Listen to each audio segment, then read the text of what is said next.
Okusinziira ku John Mary Odoi nga yakulira Transparency International Uganda, waliwo obutali bumalirivu mu bakulembeze b'eggwanga lino mu kulwanyisa enguzi, yadde ng'omukulembeze w'eggwanga lino Yoweri Kaguta Museveni yateekawo embeera y'okulwanyisa ekizibu kino. Twalaba emyaka giri oba mwaka guli pulezidenti ng'atambula ng'ayagala kulwanyisa enguzi, n'ateekawo n'ebintu ebirala bino ebirwanyisa enguzi.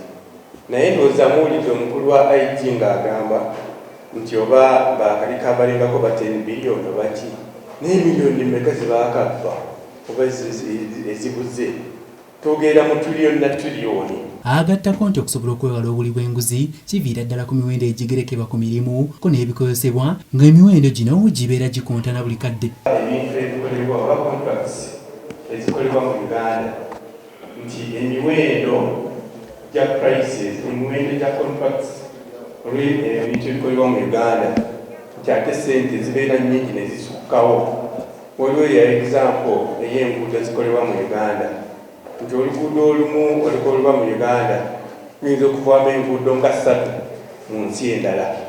Ekyo ky'ekizibu tukirina wano mu Uganda era ndowooza kirina okusalibwa amagezi.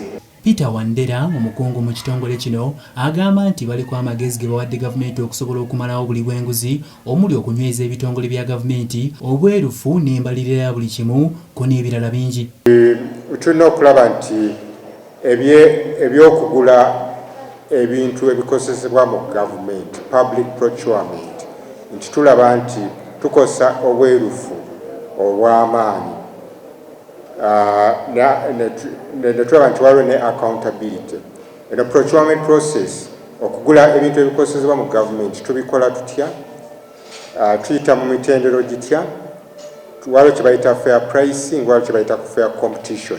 Ye Lilian Zawedde, omukwanaganya w'emirimu mu kitongole kino, agamba nti gavumenti egamba nti muzimu ku nsonga ezifudde okulwanyisa obuli bw'enguzi ekizibu ddala mwe muli obutagoberera mateeka wadde nga weegali. Wano bw'otunuulira ofiisi ya kaliisoliiso wa gavumenti, Inspectorate of Government, omukyala Roslyn Kalugoja abadde wano era n'akyongera okikkaatiriza nti okubeera n'abakozi abatamala eyo challenge nene gye bali. Osanga bali badde bakola emirimu mingi singa balina abakozi abamala, naye olw'okuba tebamala ensonga eyo ekyali nkulu era oba oli awo eyinza okuba nga ensonga lwaki obuli bw'enguzi bukyali bwe butyo.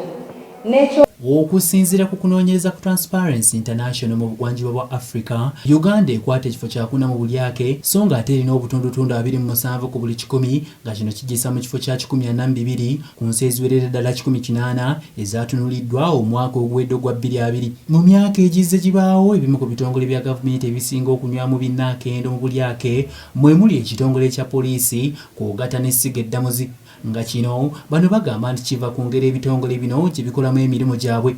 Nze Hasif Sechunga ku lwa STV Select ey'enjawulo.